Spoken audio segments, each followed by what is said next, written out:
Holy free binder, Batman!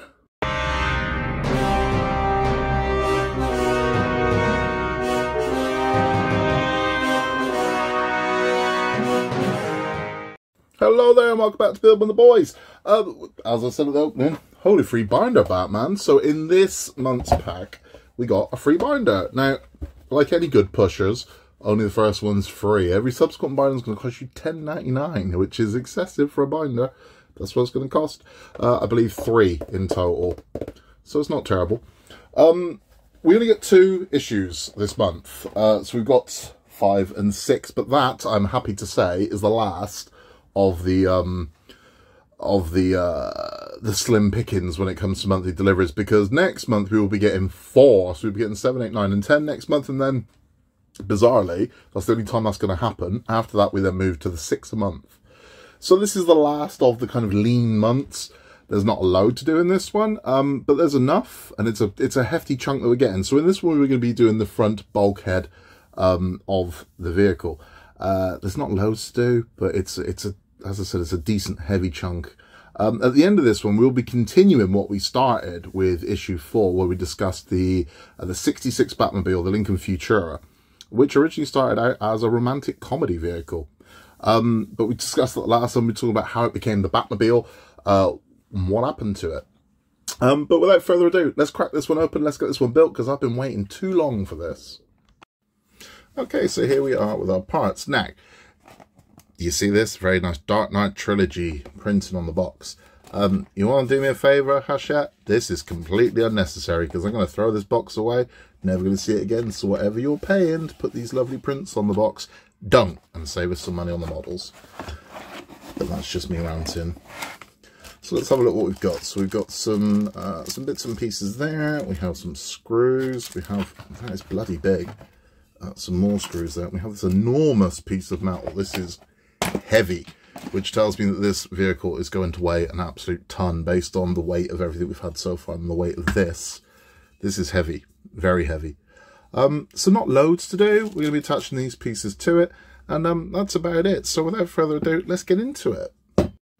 So these are the pieces we'll be working on first. These are the left and right bearer. Now you can see inside there's right. Won't be using that one just yet.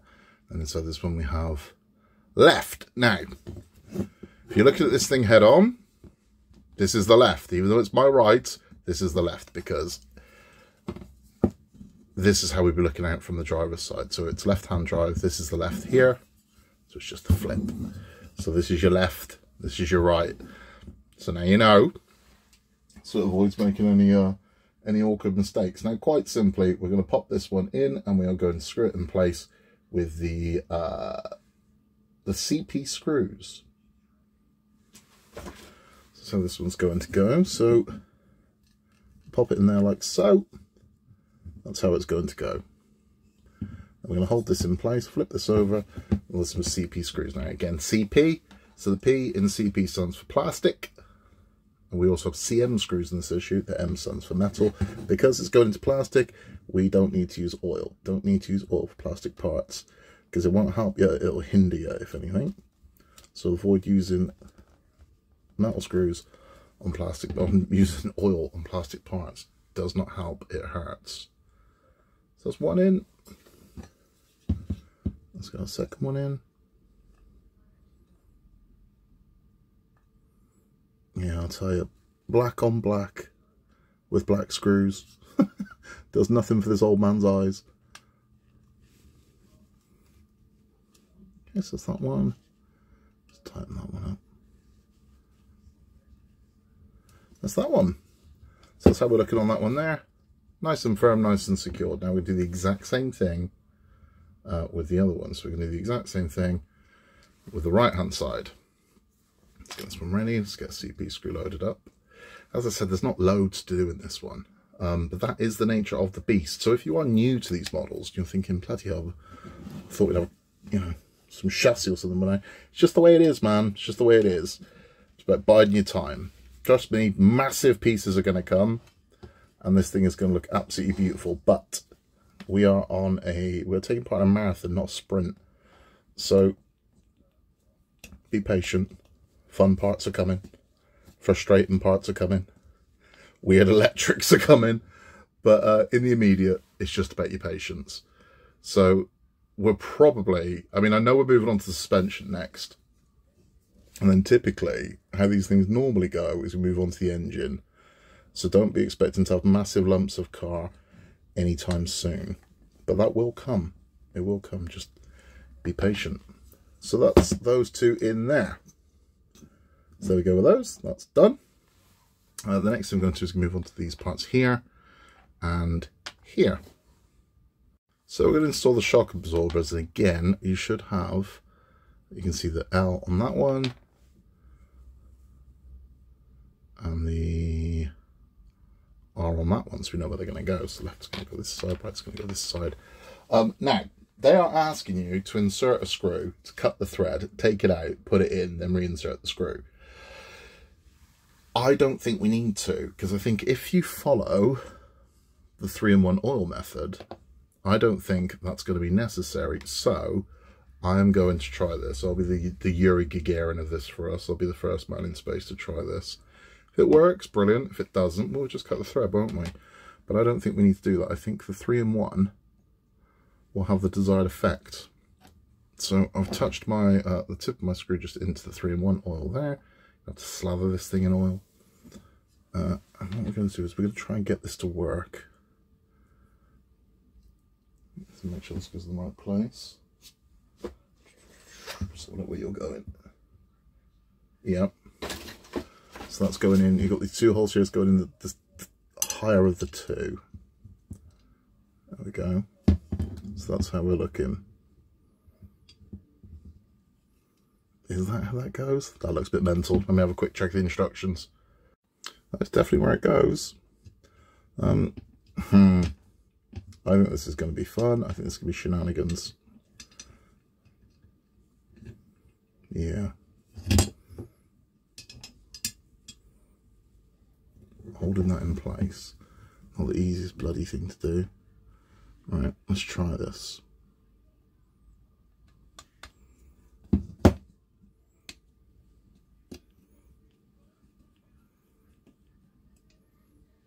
Nope, didn't work. Right, let's cut the thread. So we cut the thread, we attached that one up. I'm not happy with it. I've got that as tight as it can go, and that still feels a little wobbly. Not happy with that at all. But it is the way it is. And that's what we're dealing with. So again, I am still going to 3-in-1 this screw, and then we are going to cut the thread of this one, because again, it just makes it easier and it saves any pressure on that screw head, because what you don't want to do is lose bloody head inside one of these things.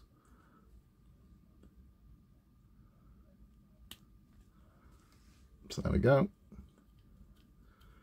Cut the thread, back it up.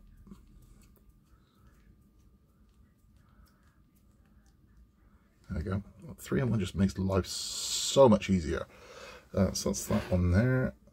Again, it's difficult to hold this and screw it in at the same time. It's not the easiest, really is not the easiest thing to do. Let's see if we can get this on film.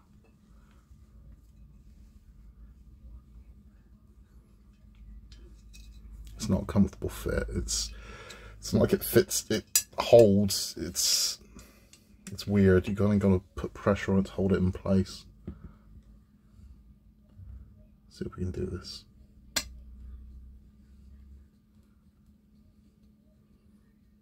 Okay, that's got it. Switch some screwdrivers, get a bit more extra torque on that one.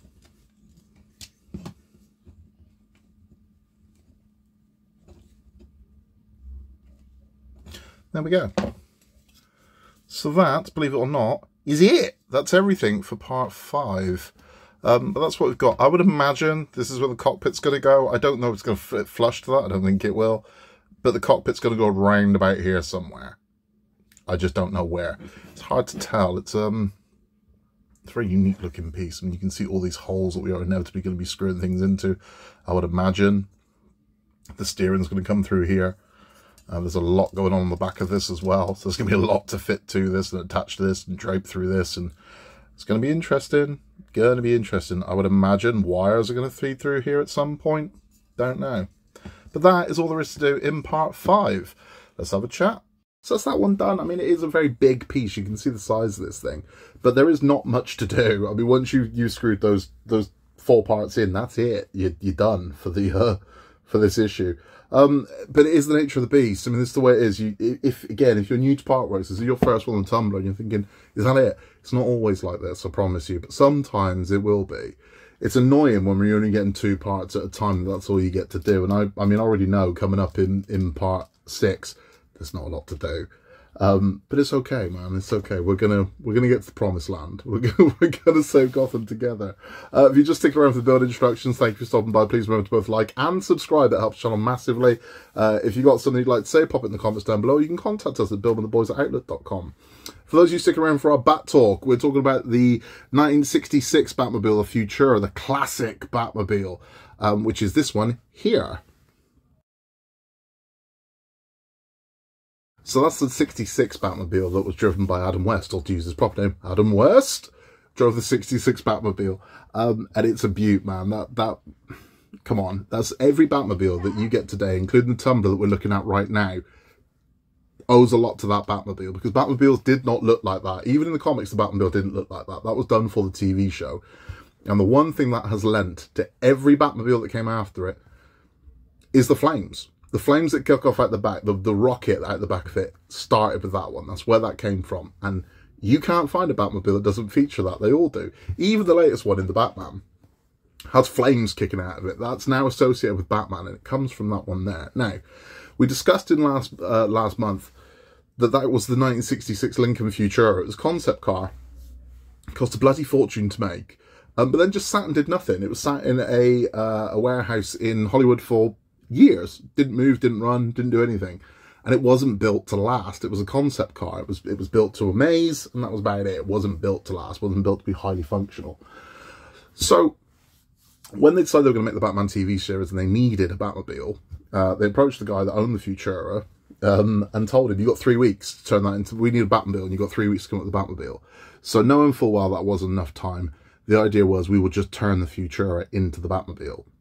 So metalwork was done to it and added to it and hammered about and changed, and they patented it, so nobody could take that design from them. And this is the patent that they filed. So the 66 looks amazing. Unfortunately, that's all it did, because functional, terrible, because it had been sat idle for years, and it was an old vehicle at this point. I mean, it was a good 12 years old at this point. It broke down all the time. The battery overheated. They put very expensive tires on it that just didn't really work for the car, burst all the time. It wasn't good. Now, fortunately for them, the actual usage of the Batmobile is limited in the series.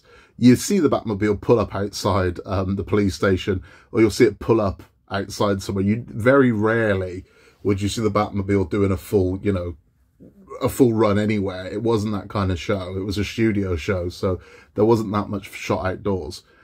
So Batmobile shots, typically with the Batmobile pulling up or driving away, or it would be Adam West and Burt Ward sat in the car with a blue screen playing behind it. There was never a confirmed list of gadgets in the Batmobile, because it changed every week, depending on what they needed. There was always conveniently the bat shark repellent, or the bat alligator net, or the bat whatever it was. Always that's what will come out. So there was never any set, this is what it does, but it had a lot of bells and whistles, a lot of tricks. It's the least practical of all the Batmobiles, because again, I mean, you just shoot him in the head. There's nothing protecting him. But it's a beauty. It was a more innocent time and a more innocent show, and I think that one is synonymous. If you showed anybody what that car is, they know what it is. And if you think Batmobile, a lot of people, that's what they'll think. A whole generation will think of that Batmobile as the Batmobile. You think of the bubble windows, and it's just sleek. It's a beautiful car, man. It really is. It's gorgeous, gorgeous vehicle. There was only one made. There was one made. So after that one was made, there were other cars that used the fiberglass body. So they allowed the fiberglass body to be commissioned, and it made 5 more. So for the longest time, there were only 5 Batmobiles. Only one of them was screen used, and 4 were made. Original cast, they sold for millions, absolutely millions. However, in 1998, Warner Brothers allowed a company to license the body. So you could get a fiberglass body based on the original. So a lot more of these cars then started to appear. So there are ones in the UK. I know there are ones in the UK because I had to hire one for a company I worked for. We had to hire a Batmobile. And it was one of the ones that was an option to us. So you can get these in the UK, you can get these all over the world. So it's hard to tell which is a real one and which isn't a real one. The 5 original, the ones that classify the originals, 4 are in America, 1 is in Japan. And that's probably where they'll stay. But you can, if you want to hire one of those Batmobiles for your wedding, you can do that. You can hire one in the UK and you can ride the 66 Batmobile. It is a beautiful, beautiful Batmobile. It's not my Batmobile. My Batmobile is the 89 Batmobile, and we'll be talking about that next month. But it is a beautiful thing. And I do genuinely hope that the model that's going to be made by the company that we don't speak of, that sadly never came to fruition, I do hope that one day it does, because all the tooling's been made for that model. It exists. It just takes a model company that can convince Warner Brothers, who are incredibly difficult to deal with, for them to make the model, and we can all get a 66 Batmobile. And wouldn't that be nice to have a Tumbler, a 66, and an 89 in our menagerie of Batmobiles? Wouldn't that be a lovely thing? It'd be great.